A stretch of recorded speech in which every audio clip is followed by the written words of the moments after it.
দাফনের একদিনের মাথায় কবর থেকে উদাও মরদেহ, চারদিকে ছড়িয়ে আছে শুকনো মাটি। কবরে নেই শতবর্ষী নারীর মরদেহ।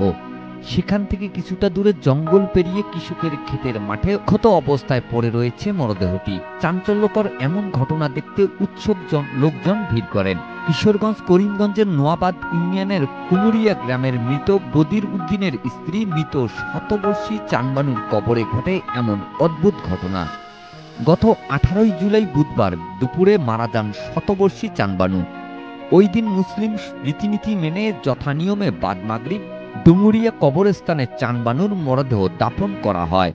পরদিন ধরে চানবানুর আত্মীয়রা কবরস্থানে গিয়ে দেখতে পান কবরের ভিতরে পড়ে আছে শুধু দাফনের কাপড়, নেই মরদেহ। এমন খবর ছড়িয়ে পড়লে স্বজন ও প্রতিবেশীরা দল বেঁধে অনেক খোঁজাখুঁজির পর অবশেষে মেলে চমকে যাওয়ার মতন দৃশ্য।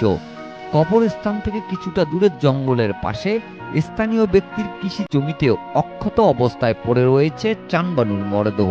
এমন ঘটনা চলে নানা গুজব। কেউ বলছে এটি কোনো অপশক্তির কাজ, আবার কেউ বলছে এটি ডাকাতদের কাজ।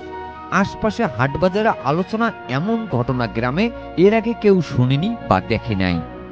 স্থানীয়রা জানায় কৃষি জমি থেকে মরদেহটি উদ্ধার করে পুনরায় কবরস্থানে দাফন করা হয়। এই মহিলাকে উঠে এখান থেকে প্রায় 1 কিলোমিটার রাস্তায় নিয়ে ওই একটা জঙ্গলার চিপার মধ্যে পালায় রাখছে। অবস্থার পথে আবার নতুন করে তাকে আবার দাফন কাফন করা হইল। এমন অদ্ভুত ঘটনার খবর পেয়ে পুলিশ ঘটনাস্থলে গিয়ে তদন্ত শুরু করেন। থানার কর্মকর্তা জানালেন, হয়তো কবর থেকে লাচুরি চক্র সক্রিয় হয়ে উঠেছে, যেন চিকিৎসার জন্য মেডিকেলে হাড়গোড় সরবরাহ করে। এর জন্য কোনো চক্র আবার সক্রিয় হয়ে গেল কিনা, যদিও এটার ইতিহাস এখানে পাওয়া যায়নি।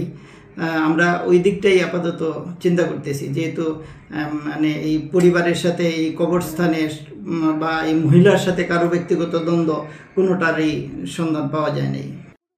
দাফনের একদিন পর কবর থেকে লাশ উধাওয়ের ঘটনার পর পুরো গ্রাম এখন আতঙ্কে আর নানা কৌতূহলে ডুবে আছে গ্রামের মানুষদের মাঝে। ভাবছে লাশ উধাওয়ের রহস্য।